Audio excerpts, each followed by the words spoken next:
Hello အားလုံးမင်္ဂလာပါဗျာအခုကပေါ့နော်ကျွန်တော်အပြင်နဲ့အလေသွားတော့ကပေါ့နော်အမက်တရားရိုက်ထားတဲ့ဗီဒီယိုလေးပါကျွန်တော်တို့ပေါ့နော်တယောက်တည်းလေးစိတ်ကိုသွားရင်ပေါ့ဆက်ရှာမလဲအောင်ပေါ့နော်ထောက်ကူပြအောင်အတွက်ကျွန်တော်တင်ပေးလိုက်ခြင်းဖြစ်ပါတယ်ပထမဆုံးပေါ့နော်ဖြာတိုင်းနေပြီးတော့ AR Rail Line ပေါ့နော်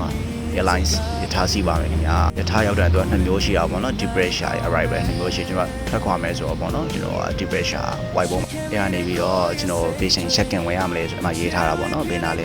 check-in နဲ့ဝင်ပြီးတာနဲ့သူကပေါ့နော်ပြီးတော့ပြီး boarding wire နဲ့ security check အဲ့လိုမျိုးပေါ့နော်ကြိုထည့်ရပါတယ်ပြီး immigration ကတော့ဗျာအဲ့ဒါကျွန်တော်လိုက်ပြတော့ဘူးเนาะပြီးရင်နောက်တစ်ခု immigration မတက်အောင်ပေါ့နော်လေစိတ်မှာပတ်စံလေးပါအဲ့ဖြစ်နေအပြင်ကလေးလာတာကောင်းတယ်ဗျာလေစိတ်ကအရင်ကြီးတော့မရဘူးပေါ့နော်မတန်ဘူးဗျပြီးမှာပေါ့နော် boarding လာပါတယ်ကျွန်တော်သွားရမယ်ကဲပေါ့နော်အဲ့ဒါမျိုးကြော်ပြပါတယ်ခင်ဗျာပြီးရင်လက်မှတ်တွေပါတယ်အကုန်ရတယ် boarding လာပါတယ်ပေါ့နော်ကိုသွားရမယ်လေချောင်းလည်းမျိုးပေါ့နော်ကျွန်တော်ကတော့ C1 အစုံကိုသွားတာပေါ့နော်အဲ့ဒါနေလေထွက်ခွာမယ့်နေရာပေါ့နော်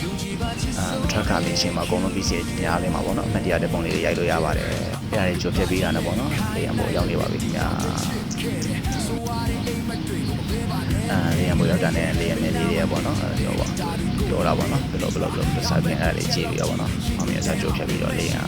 ပြင်းနေသွားနေပါပြီခင်ဗျာ